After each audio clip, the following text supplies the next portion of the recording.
You cut me off, A little bit Chuck. of a hiccup there. Sorry about that. Are we on? We are back online. Yeah. I don't know how to fix Chuck that, is but censoring my free speech, right? He's deplatforming me. oh my gosh, I am so sorry to our listener Very funny, audience very and funny. to Mr. Levine. So Yeah, that's this funny. here is, I think, the Sorry, ladies and PowerPoint.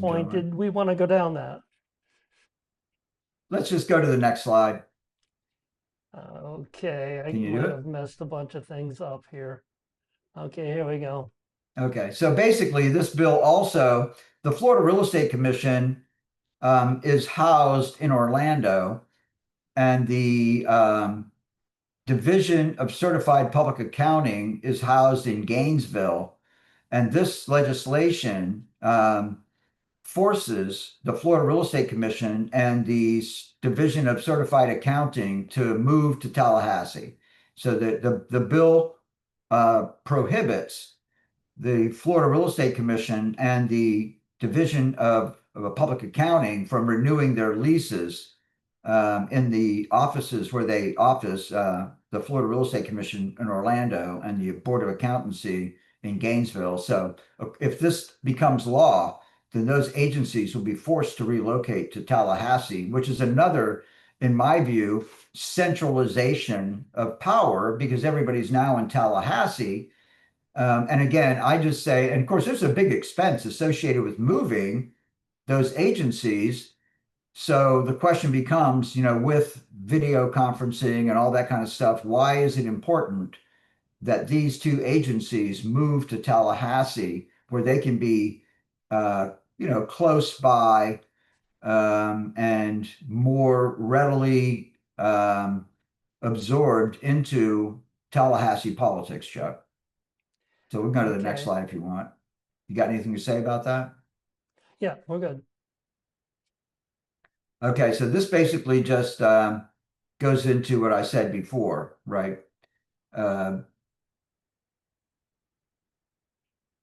it just goes back into what I said before that the secretary of the Department of DBPR will appoint the head of the Florida Real Estate Commission, and the Florida Real Estate Commission board will have nothing to say about it. They'll have to live with whoever's appointed.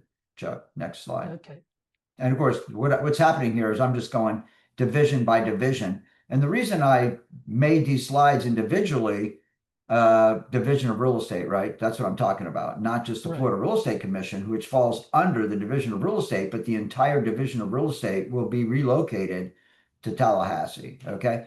So the reason I went through it, because I wanted to make sure that I knew where every one of these divisions is currently housed, located. Most of them are in Tallahassee already. So there is an argument for, um, bringing geographically all of these divisions into Tallahassee. They office in the same. Go to the next slide, please, Chuck. Okay, so you can see on Stone Road there, all of these different. Go to the next slide, please, and I'll just demonstrate the point, right? That these people are all officing in the same basic office buildings or office complexes now. So that's basically what I'm assuming that would happen. That the division of real estate and the division of accountancy would also be folded into some office space, probably in the same complex as where these people are, if there's availability, right? If there's vacancy there.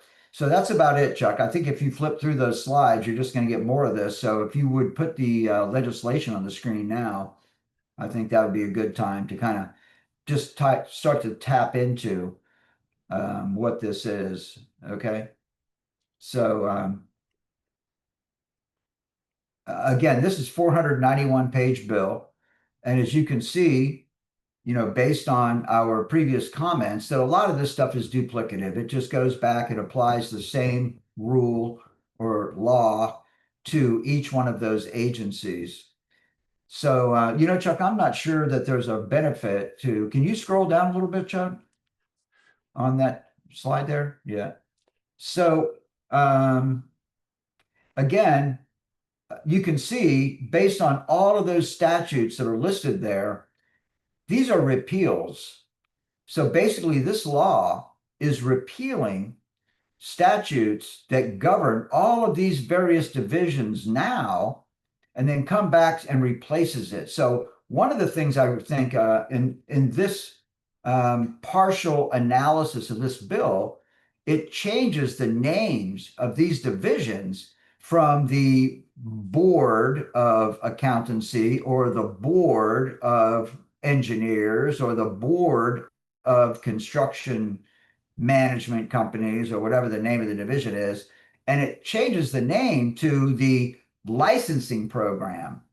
So the name change implies that this legislation is going to remove a lot of the oversight for the actual profession that the board oversees and really kind of neuters them down to nothing more than a licensing program because that is the new name. If this bill was to pass, the name of each one of these divisions would change to the cosmetology licensing program, the barbers licensing program, the professional engineers licensing program. So the name change implies that these boards will be neutered and they would just simply deal with licensing. And on that same subject, I would also like to say that this bill eliminates the continuing education requirements for many of these professions. And of course, those of you guys out there who are involved in a profession that includes mandatory continuing education, we all know that that stuff is being done online right now.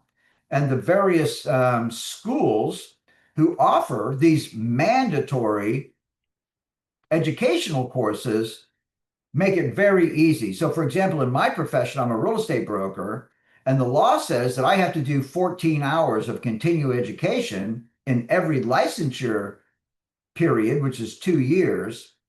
Um, and I typically can knock that out in a couple of hours, right? With these online courses, they make it very easy for you to go through and absorb the information that's required and take the test and push the button, pay the fee, and get your continuing education done. And I'm typically not sitting at my computer for 14 hours in order to comply with the continuing education law. So again, these are just cash registers for the schools. I would suggest personally, I know a lot of real estate brokers, a lot of real estate agents. I would say that I think most real estate agents would agree that they really don't learn much going through the continuing education.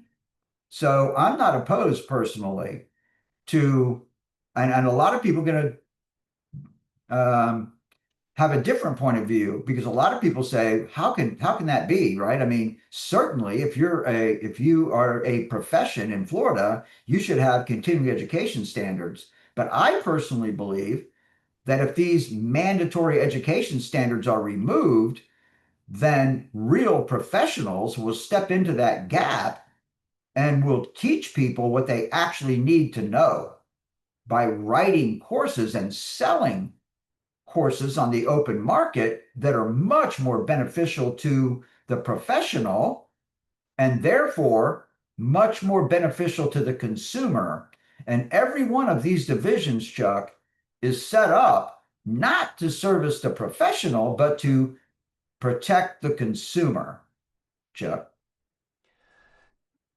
Yeah, so we're moving along a little bit. I mean, it's a 400 and some page bill, 409 was it? 449, I'm sorry, I'm looking right at it. And we're Yeah. barely 23 or 24 lines into it. I don't think we're going to get through the whole bill by any means.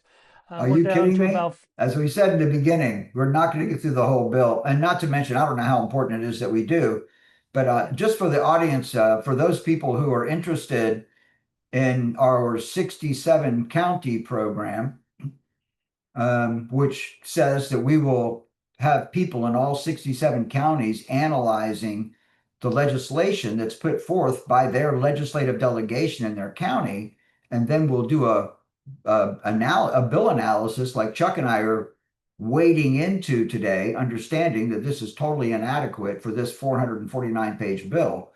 But I'm also would like to just share with the audience, for those people who might benefit from it, myself included, that we will learn to incorporate artificial intelligence into the analysis of these bills, which I did um, address prior to this live stream, but I have to become much more precise in the questions or the way that I position the AI in order to get all of the answers. And I'm finding so far that the AI does not give me the specificity in the answer that I'm looking for. They give me kind of a 30,000-foot view. I mean, it's beneficial if you're willing to kind of broad brush it.